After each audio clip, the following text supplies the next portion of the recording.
নমস্কাৰ প্ৰিয় দৰ্শকসকল 2025 বৰ্ষৰ ৰাশিফলৰ শিতানলৈ সকলোকে স্বাগতম জনাইছোঁ 2025 বৰ্ষটো মকৰ ৰাশিৰ জাতক জাতিকাসকলৰ বাবে কেনেদৰে পাৰ হ'ব বিশেষকৈ এই মকৰ ৰাশিৰ জাতক জাতিকাসকলৰ 2025 বৰ্ষটোত জীৱনৰ বিভিন্ন ক্ষেত্ৰসমূহ যেনে কেৰিয়াৰিক জীৱন ব্যৱসায় প্ৰেম আৰ্থিক জীৱন স্বাস্থ্য কৰ্ম চাকৰি বাকৰি আদিৰ ক্ষেত্ৰৰ ফালৰ পৰা এই বছৰটো কেনেদৰে পাৰ হ'ব সেই বিষয়ে এই ভিডিঅ'ত আপোনালোকে জানিব পাৰিব অৱশ্যে ভিডিঅ'টো আৰম্ভ কৰাৰ পূৰ্বে আপোনালোকলৈ এটা বিশেষ অনুৰোধ যে ভিডিঅ'টোত এটা লাইক কৰিব আপোনালোকৰ এটা লাইকে আমাৰ ভিডিঅ'সমূহ বনাই গৈ থকাত আমাক অকণমান উৎসাহ দিয়ে গতিকে ভিডিঅ'টোত এটা লাইক কৰিব বুলি আশা ৰাখিলোঁ আৰু প্ৰতিদিনে নিজৰ নিজৰ ৰাশিফলবোৰ সদায় পাই থাকিবৰ বাবে চেনেলটো ছাবস্ক্ৰাইব কৰি ৰাখিব জ্যোতিষশাস্ত্ৰ অনুসৰি ৰাশিচক্ৰৰ দশমটো ৰাশি হৈছে মকৰ ৰাশি এই মকৰ ৰাশি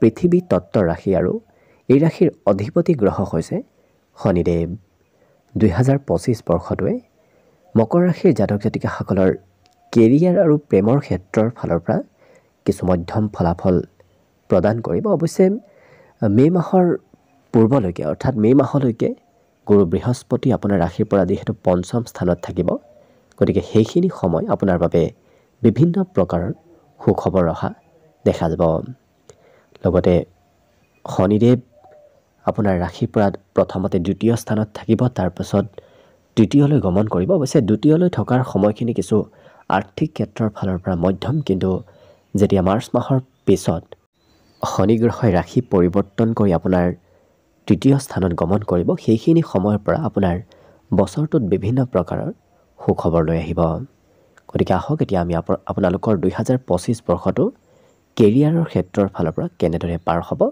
সেই বিষয়ে জনাওঁ 2025 বৰ্ষৰ মাৰ্চ মাহৰ পিছৰ সময়খিনিয়ে কেৰিয়াৰৰ ক্ষেত্ৰত অপৰিসীম সফলতা কঢ়িয়াই আনিব কাৰণ শনিদেৱ আপোনাৰ ৰাশিৰ পৰা তৃতীয় গৃহত স্থিতি হ'ব সেইখিনি সময়ত গতিকে শনি গ্ৰহৰ এই পৰিৱৰ্তনে আপোনাৰ কেৰিয়াৰৰ বাবে অত্যন্ত শুভ ফল প্ৰদায়ক হ'ব সেইখিনি সময়ত আপুনি যথেষ্ট সফল হ'ব পাৰিব লগতে মাৰ্চ মাহৰ পৰা কৰ্মক্ষেত্ৰত কৰা কঠোৰ পৰিশ্ৰমৰ বাবেও আপুনি স্বীকৃতি লাভ কৰিব কিন্তু এপ্ৰিল মাহৰ পিছত যেতিয়া গুৰু বৃহস্পতিৰ ৰাশি পৰিৱৰ্তন হ'ব পঞ্চমৰ পৰা ষষ্ঠ গৃহত প্ৰৱেশ কৰিব সেইখিনি সময় আপোনাৰ বাবে কিছু জটিল হ'ব পাৰে যিখিনি সময়ত আপুনি চাকৰিত হয়তো আপোনাৰ পৰিৱৰ্তন হ'ব পাৰে নতুবা চাকৰিৰ স্থানান্তৰ হোৱাৰো সেইখিনি সময়ত সম্ভাৱনা দেখা পোৱা গৈছে গতিকে গুৰু বৃহস্পতিৰ স্থিতি এই বছৰটোত কিছু আপোনাৰ বাবে মধ্যম হ'ব লগতে ৰাহু আপোনাৰ ৰাশিৰ পৰা দ্বিতীয় গৃহত থাকিব আৰু কেতু আপোনাৰ অষ্টম গৃহত প্ৰৱেশ কৰিব যিটো কেৰিয়াৰৰ ক্ষেত্ৰৰ ফালৰ পৰা কিছু মধ্যম ফল প্ৰদায়ক হ'ব অষ্টম গৃহত স্থিতি হোৱা কেতুৱে চাকৰিত সৰু সুৰা সমস্যা নতুবা বাধাৰ সৃষ্টি কৰিব পাৰে গতিকে গুৰুত্ব ৰাখিব কিন্তু বিশেষকৈ মাৰ্চ মাহটো আপোনাৰ বাবে অত্যন্ত উন্নতিদায়ক হ'ব সেইখিনি সময়ত আপুনি ব্যৱসায়ক নিজৰ নিয়ন্ত্ৰণলৈ আনিবলৈ সক্ষম হ'ব যদি আপুনি ব্যৱসায়ী লগতে কেইবাটাও নতুন ব্যৱসায় আৰম্ভ কৰাটো আপোনাৰ বাবে সেইখিনি সময়ত বিশেষ শুভদায়ক হ'ব লগতে 13 জুলাই 2025 চনৰ পৰা 28 নৱেম্বৰ 2025 সেইখিনি সময়ত শনি গ্ৰহ পশ্চাদগামী অৱস্থাত থাকিব যিটো আপোনাৰ বাবে কেৰিয়াৰ আৰু ব্যৱসায়ৰ ক্ষেত্ৰত বিশেষ উন্নতি প্ৰদায়ক হ'ব গতিকে সেইখিনি সময়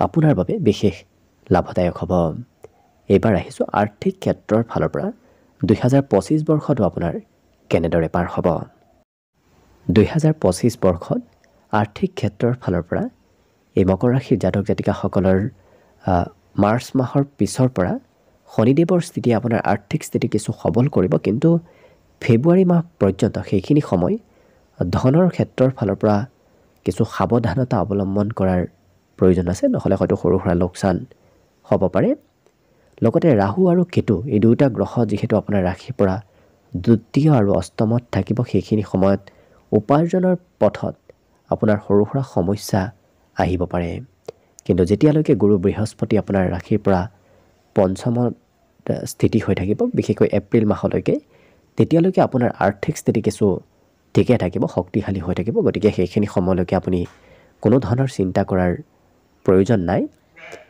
অৱশ্যে মে' মাহৰ পিছত যেতিয়া গুৰু বৃহস্পতি আপোনাৰ ৰাশিৰ পৰা ষষ্ঠ গৃহত প্ৰৱেশ কৰিব, তেতিয়া অকণমান ব্যয় বৃদ্ধি পোৱা দেখা যাব, নতুবা সঞ্চয় কৰাৰ ক্ষমতাও সেইখিনি সময়ত অকণমান কম হ'ব।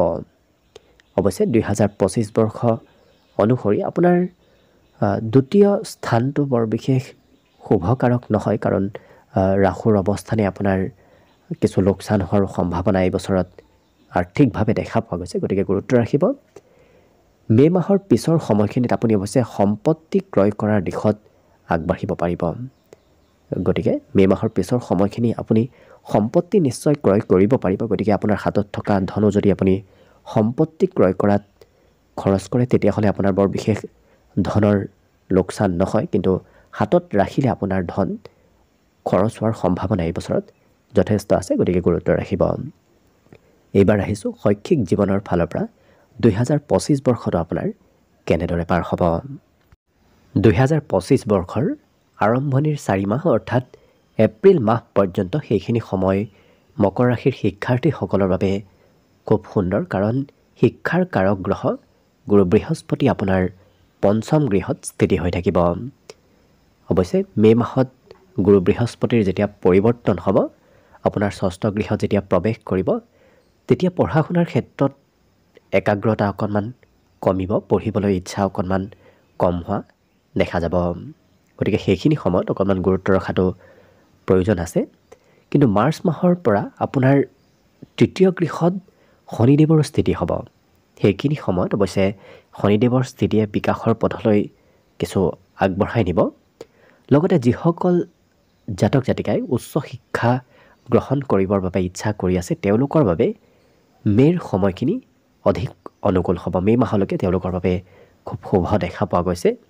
যদি সেইখিনি সময়ত বিদেশত গৈ অধ্যয়ন কৰিব বিচাৰি আছে, কৰিব পাৰে।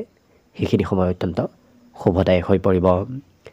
2025 বৰ্ষত ৰাহু আৰু কেতুৱে আপোনাক সিমান ছাপৰ্ট নকৰিব। গতিকে এই দুটা গ্ৰহৰ পৰালৈ যিমান পাৰে আপুনি প্ৰতিকাৰ মাজে সময়ে কৰি থকাৰ প্ৰয়োজন আছে। মে' মাহৰ পিছত আপোনাক অৱশ্যে শনিদেৱৰ স্থিতিয়ে পঢ়া শুনাত মনোযোগৰ প্ৰতি আকৰ্ষিত কৰি তোলা দেখা যাব। গতিকে শনিদেৱৰ স্থিতিও এই বছৰটোত আপোনাৰ বাবে খুব শুভদায়ক। গুৰু বৃহস্পতি আৰু ৰাহু কেতু এই দুটা গ্ৰহৰ অকণমান প্ৰভাৱ আপোনাৰ ওপৰত কমকৈ থাকিব। গতিকে মাজে সময়ে গুৰু বৃহস্পতি আৰু ৰাহু কেতুৰ প্ৰতিকাৰ কৰাটো আপোনাৰ বাবে ভাল হ'ব। এইবাৰ আহিছোঁ পাৰিবাৰিক জীৱনৰ ফালৰ পৰা 2025 বৰ্ষটো আপোনাৰ কেনেদৰে পাৰ হ'ব।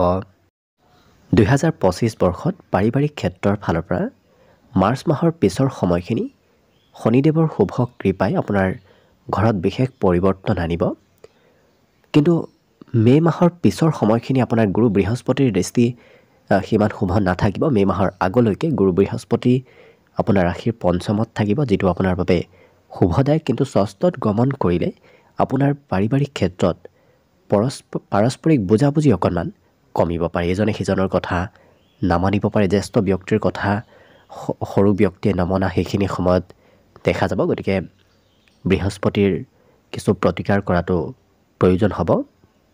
লগতে আপোনাৰ ৰাশিৰ পৰা যিহেতু দ্বিতীয়ত ৰাহু, অষ্টমত কেতু, এই স্থিতিও আপোনাৰ পাৰিবাৰিক জীৱনত কিছু উত্থান পতনৰ সন্মুখীন কৰাব পাৰে। গতিকে অকণমান গুৰুত্ব ৰাখিব। কিন্তু একমাত্ৰ শনিদেৱৰ স্থিতিয়ে এই ৰাশিৰ জাতক জাতিকাসকলৰ গোটেই বছৰটো শুভ ফল প্ৰদান কৰা দেখা যাব। পৰিয়ালত নৈতিক মূল্যবোধ কিছু বজাই ৰাখিব। যিহেতু শনিদেৱ হৈছে ন্যায়ৰ কাৰক গ্ৰহ, গতিকে শনিদেৱৰ স্থিতিয়ে পাৰিবাৰিক ক্ষেত্ৰত যদিও সৰু সুৰা উত্থান পতন থাকিব, তথাপি নৈতিক মূল্যবোধ এই বছৰত বজাই ৰখা দেখা যাব।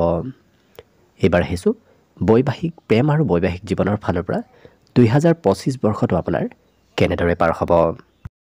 2025 বৰ্ষটো মকৰ ৰাশিৰ জাতক জাতিকাসকলৰ প্ৰেম আৰু বৈবাহিক ক্ষেত্ৰৰ ফালৰ পৰা এপ্ৰিল মাহ পৰ্যন্ত খুব শুভ, কাৰণ সেইখিনি সময়ত আপোনাৰ ৰাশিৰ পৰা পঞ্চম স্থানত গুৰু বৃহস্পতি থাকিব। গুৰু বৃহস্পতিৰ স্থিতি পঞ্চমত যেতিয়ালৈকে থাকিব, তেতিয়ালৈকে প্ৰেম সম্বন্ধত মধুৰতা থাকিব। ইজনে সিজনৰ কথাবোৰ বুজি উঠা দেখা যাব। প্ৰেমত সফলতা প্ৰাপ্তিৰ সেইখিনি সময়ত সম্ভাৱনা যথেষ্ট আছে।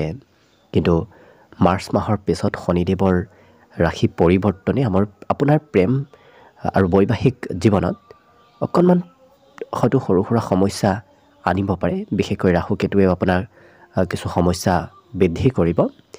প্ৰেমত অকণমান পলম হোৱাৰ সম্ভাৱনা এই বছৰত দেখা পোৱা গৈছে। যদি বিবাহৰ আলোচনা চলি আছে, সেই বিবাহৰ আলোচনা আপোনাৰ এপ্ৰিল মাহৰ আগত কৰিলে খুব ভাল, কিন্তু এপ্ৰিল মাহৰ পিছত কৰিলে পলম হোৱাৰ সম্ভাৱনা দেখা পোৱা গৈছে। গতিকে 2025 বৰ্ষটো প্ৰেম আৰু বৈবাহিক জীৱনৰ ফালৰ পৰা এপ্ৰিল মাহলৈকে খুব শুভ আৰু মংগলময়ভাৱে অতিবাহিত হ'ব। এইবাৰ আহিছোঁ স্বাস্থ্যৰ ফালৰ পৰা 2025 বৰ্ষটো আপোনাৰ কেনেদৰে পাৰ হ'ব। স্বাস্থ্য পাতিৰ ফালৰ পৰা 2025 বৰ্ষত বিশেষকৈ এপ্ৰিল মাহ পৰ্যন্ত শুভ দেখা পোৱা গৈছে, কাৰণ সেইখিনি সময়ত গুৰু বৃহস্পতিৰ স্থিতি শুভ হৈ থাকিব, যাৰ বাবে আপোনাৰ ৰোগ প্ৰতিৰোধ ক্ষমতা ঠিকে থাকিব। কিন্তু মে' মাহৰ পিছত গুৰু বৃহস্পতিৰ ৰাশি পৰিৱৰ্তনে সেইখিনি সময়ত আপুনি স্বাস্থ্যৰ কিছু যত্ন ৰখাটো ভাল হ'ব। মাজে সময়ে স্বাস্থ্যৰ পৰীক্ষা কৰি থকাটো ভাল হ'ব। যিখিনি সময়ত আপোনাৰ ভৰিৰ বিষ, পেটৰ বিষ, এনেধৰণৰ সৰু সুৰা সমস্যাই দেখা দিব পাৰে, গতিকে গুৰুত্ব ৰাখিব। কিন্তু মাৰ্চ মাহত যেতিয়া শনিদেৱৰ ৰাশি পৰিৱৰ্তন হ'ব, সেইখিনি সময় আপোনাক স্বাস্থ্যত কিছু সবলতা দিব। অৱশ্যে ৰাহু কেতুৰ স্থিতিও এই বছৰটোত সিমান শুভ নহয়, যাৰ বাবে ৰোগ প্ৰতিৰোধ ক্ষমতা কিছু দুৰ্বল কৰিব পাৰে। কিন্তু আপোনাৰ শনিদেৱৰ স্থিতিয়ে আপোনাৰ স্বাস্থ্য পাতিত বিশেষকৈ সুফল প্ৰদান কৰা এই বছৰত দেখা যাব। গতিকে লক্ষ্য কৰিলে একমাত্ৰ শনিদেৱৰ স্থিতিয়ে এই বছৰত আপোনাৰ সকলো দিশৰ ফালৰ পৰা শুভ ফল নিশ্চয় প্ৰদান কৰিব। গতিকে আশা কৰিছোঁ 2025 বৰ্ষটো যেন আপোনাৰ শুভ আৰু মংগলময়ভাৱে পাৰ হওক, তাৰেই কামনাৰে ভিডিঅ'টো আজিৰ বাবে ইমানতে সামৰণি মাৰিছোঁ। ধন্যবাদ।